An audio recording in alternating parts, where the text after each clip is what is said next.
teacher won't let me into the classroom.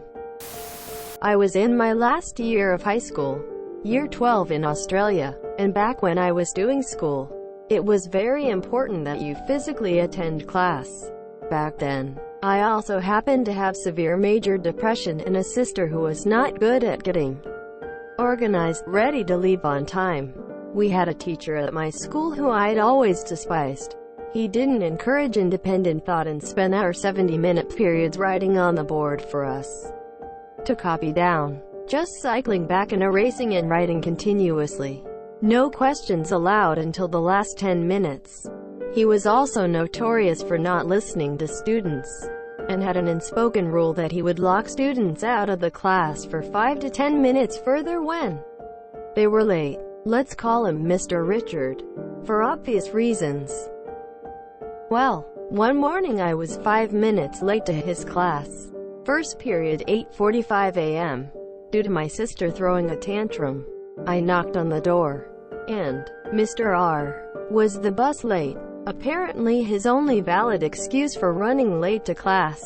Me. No. But, Mr. R., you can't come in. Shuts door in my face.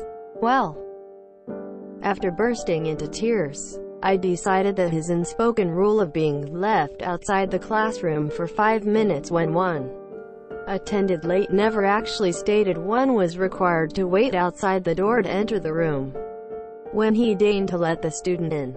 So I wandered off to the library to find something interesting to read. Apparently, after he opened the door and found me missing, the school had to call my parents and explain they'd misplaced me in Y. I was eventually found, and Mr. R. had the nerve to ask, in front of my parents and the principal, why I, A, hadn't told him the reason I was late because you didn't let me say so, and B, didn't wait outside the door because you didn't say so, and I wasn't going to waste valuable learning time that my parents pay for standing and staring at a door. My parents ripped them a new one, and Mr. R. didn't lock anyone out of his classroom for at least the next 7 years. So my younger brother tells me, it gave me great pleasure to get one up on such a hard-headed, infuriating teacher. Edited for formatting on mobile. I hate such rigid thinkers. How about this, Mr. A-hole? How about instead of assuming that the only reason a student could be late is because they're a worthless fuck-up that needs to be shamed and humiliated, that maybe you keep them after class and hear their explanation first? Jesus, there are so many justifiable reasons to be late. I was late once because I witnessed an automobile accident on the way to school and stopped to help. Should I have been punished for that? Another time when my dog got hit by a car and killed. How much humiliation did I deserve for that? You want to be the guy who humiliated a kid for being late after their dog got run over? I once got a tardy slip as I was walking into the building. The tardy bell rang while it was being filled out by the secretary lady that had stopped me from getting to class. She assumed I wouldn't get there before the bell. My mom had a teacher similar to yours.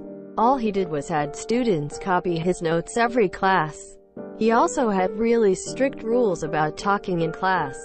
As in, not allowed. Mom talked to her friend in class, and was asked to leave the classroom for an entire semester, so she studied on her own.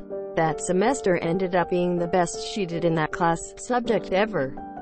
Would have gotten perfect score if the teacher wasn't being pedantic over the phrasing of one of her answers.